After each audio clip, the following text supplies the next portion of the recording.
Hey everyone, the Switch 2 Direct just ended a few moments ago, and I thought I would do more of a impromptu reaction to the hardware itself. Not going to talk about the games too much in this video. I'll have separate videos for that. So let's go into the hardware itself and the things that they confirmed and the questions we still have.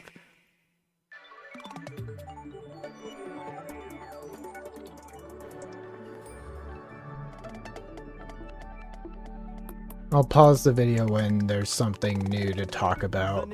Of course, Mario Kart looks amazing. However you like to play. In TV mode, use the dock to play on a bigger screen. In tabletop mode, place your system however you like using the stand, and share a controller with a friend. In handheld mode, good to confirm play the basics. Anywhere you go.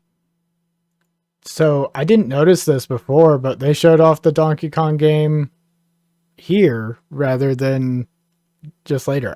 I missed that entirely because I was just focused on the hardware, but that game looks sweet. But like I said, not gonna get too lost in the software for this. With these three play modes, you can enjoy playing whenever and wherever you want. All together, anytime, anywhere. Let's take a look at some features of Nintendo Switch 2 and how it's improved from the Nintendo Switch system.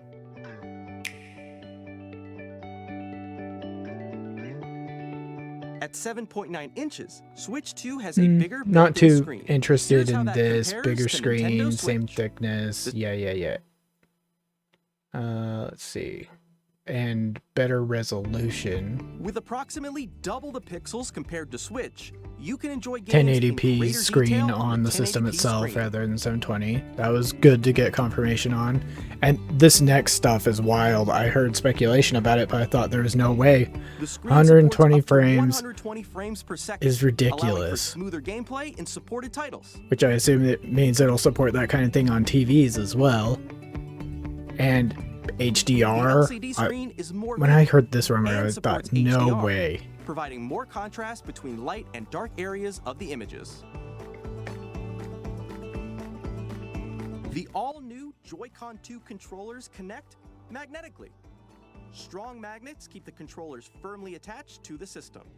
Detach a controller easily. This is more or less what people expected, though there was some speculation that the magnets were actually in the Joy-Con rather than the systems. But I think it makes sense this way. Greater comfort and control when playing with a Joy-Con 2 held horizontally. The left and right sticks are now larger. I am curious to see how much more comfortable the Joy-Cons will be. Okay, the big thing, mouse confirmed, and including an enhancement to Metroid Prime 4. I'm really happy about that, that they're willing to not only do things like that going forward, but go back to older games to enhance them. That was one of the best things they announced. It's good to get confirmation that they still value motion controls as well. Sounds from the built-in speakers are clearer and more natural in handheld and tabletop modes.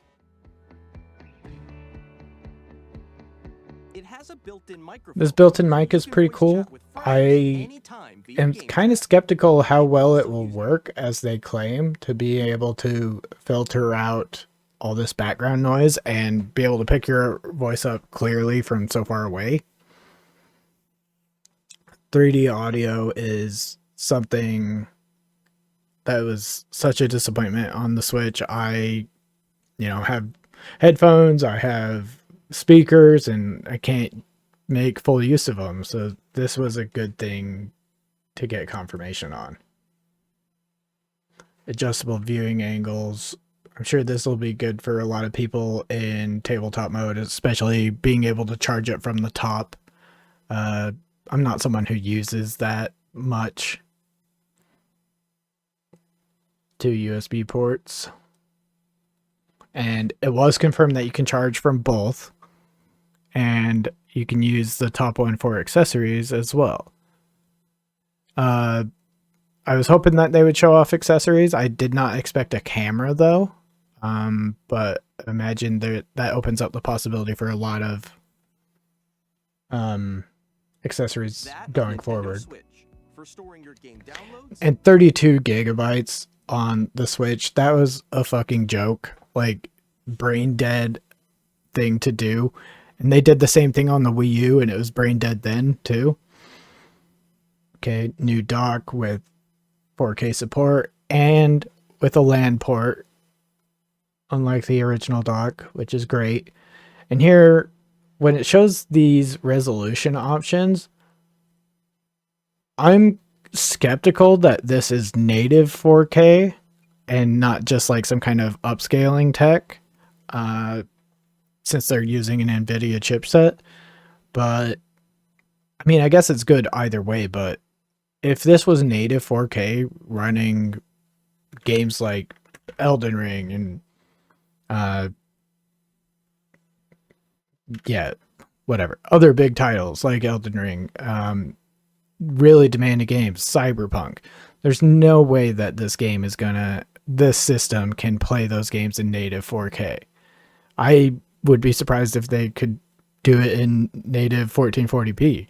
But I'm sure it probably has some upscaling tech in those kind of scenarios, and I'm happy with that. But I thought people were kind of delusional to think that it would have 4K, and I guess with upscaling it kind of does, but technically not at the same time.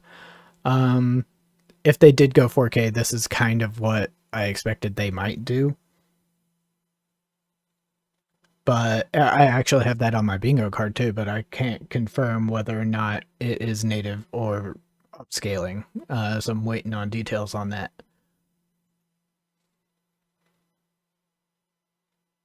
The Nintendo Switch 2 dock has a built-in fan that keeps your system cool. This helps keep performance stable.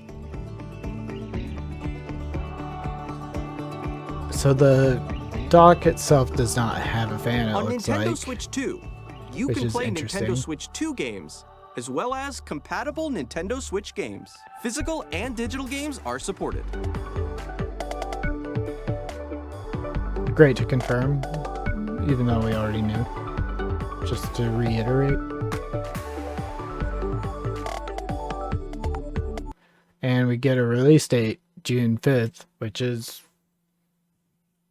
yeah, only a couple months away. I know a lot of people were thinking that it would come out in May due to Doom the Dark Ages releasing on a Thursday, and that's abnormal for Microsoft. Something like that. I kind of wonder what is up with that, because that sounded like Sound Logic to me, though it it releasing 6 weeks after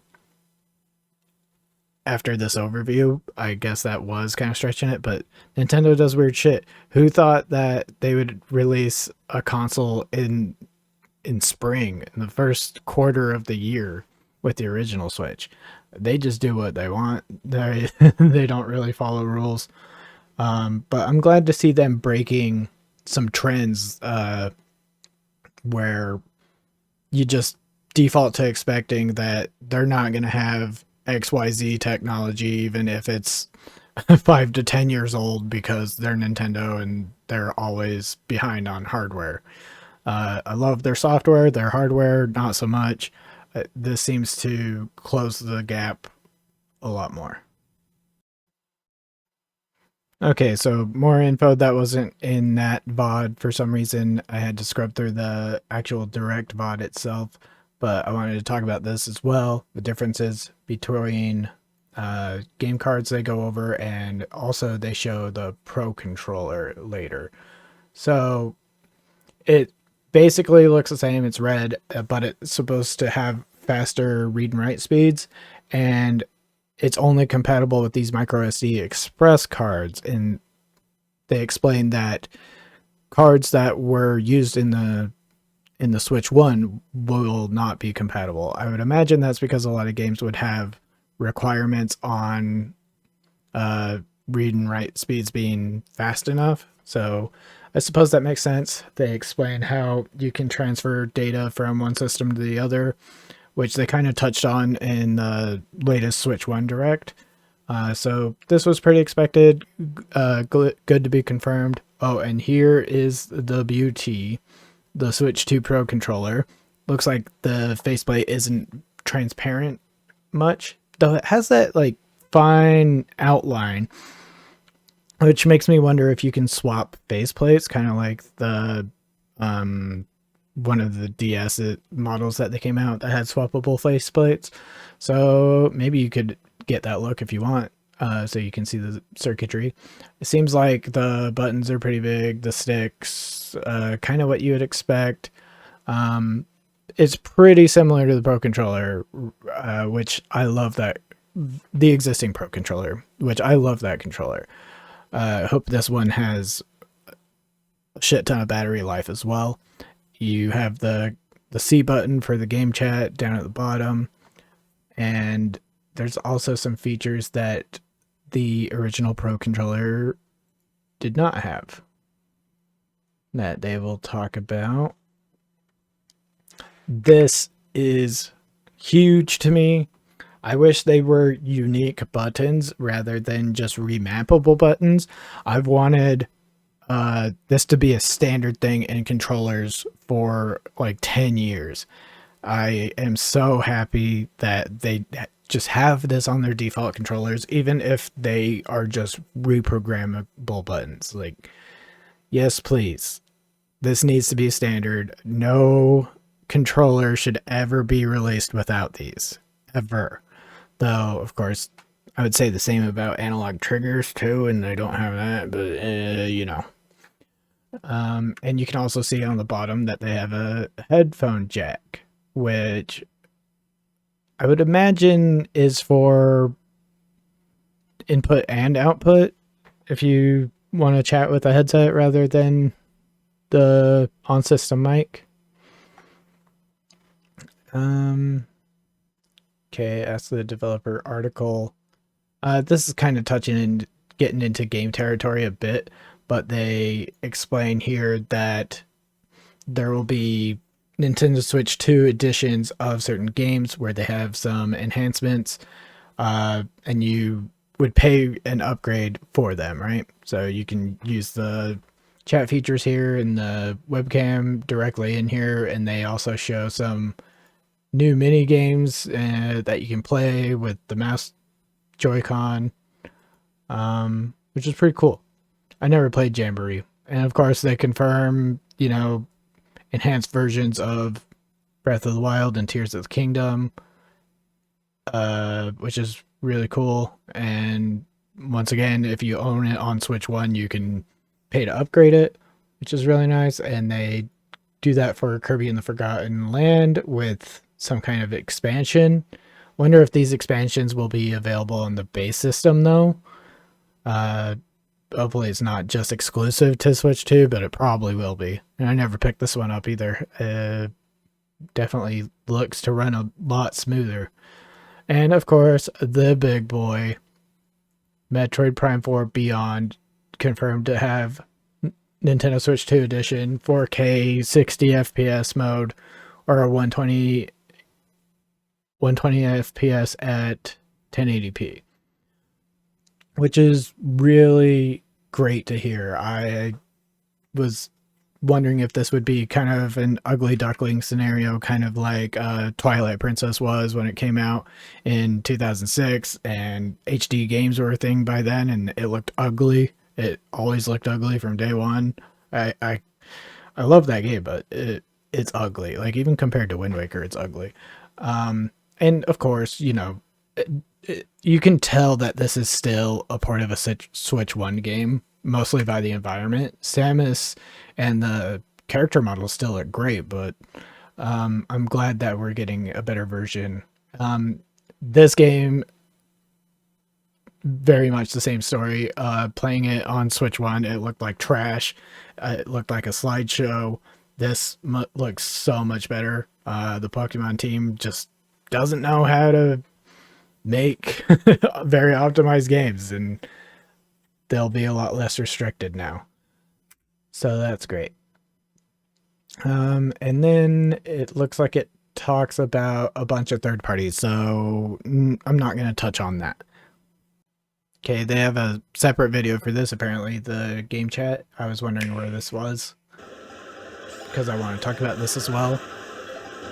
The trailer's kind of corny, so we'll skip through it, kind of. But just being able to chat from so far away and also have a party feature with built-in voice chat and everyone can just do it. Who would have thought? Is like, welcome to 2005, Nintendo. Better late than never, I suppose. Their actors are kind of corny, but I'm really glad to see this feature. Like, give people options. Don't take it away from everyone just because you're worried about protecting kids on the internet. It's ridiculous. And it seems like they have some pretty cool features here where later on it shows them. Oh, well, this is demonstrating that it can filter out noises in the background and detect his voice from far away. It will filter out background noise, be able to detect your voice, and it will filter out the noise from the game as well. Which I wonder how effectively that'll work. I would imagine that people would still want headsets, but I mean, it's cool that they're including that as a default option, right?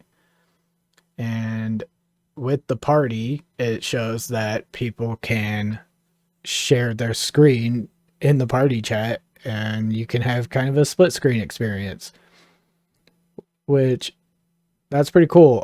People do this kind of thing in Discord a lot on PC. It's nice to see them make some efforts to catch up in that regard, even if the video is kind of choppy, right?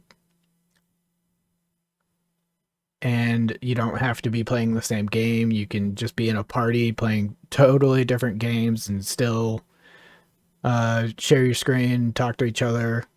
I did not expect this at all. Granted, I don't want to give them too much credit because this is like doing the bare minimum. Like, it's about fucking time. You don't get a gold star because you are 20 years late, but I'm glad to see that they prioritize implementing something like this. Oh, and we actually get a shot of the UI here too, didn't we? Back here? Yeah, I missed it.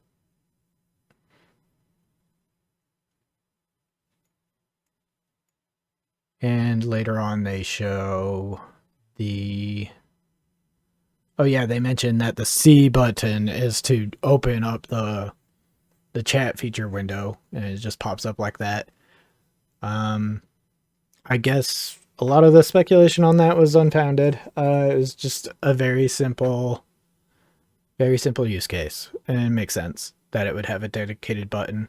And this was a nice surprise too, that there's going to be a Switch 2 camera accessory for people if they want to do video chat. And I like that it will, filter out the background for you as well. I don't see myself using this feature, but I imagine it's a pretty good option for a lot of people. And I'm glad to see some confirmation that they are actually using that top USB-C port for more than just charging. And here we get kind of a tease to things they announced later for Switch 2 enhanced games. They mentioned that you can upgrade them for a price if you own the original version on the Switch, though they did not say how much that would be. And they'll add new features like mouse control, like being able to use the Switch chat and the camera, things like that, which is really nice. Switch camera. Oh, open access period. Wait, what?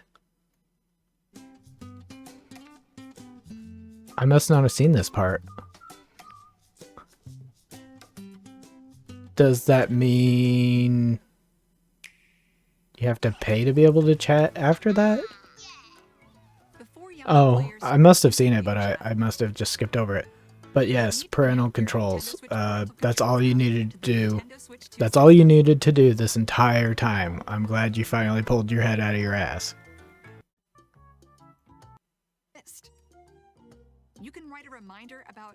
Friends approved. I'm actually gonna have to start thinking about this soon.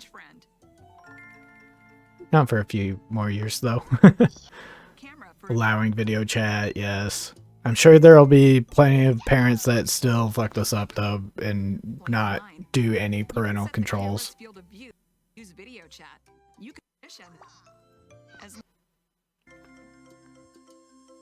And you can check the history? Oh, that's cool. Yeah, this should enable a lot of parents to monitor, and I'm sure they'll appreciate that. The ones who are actually competent and give a shit anyway.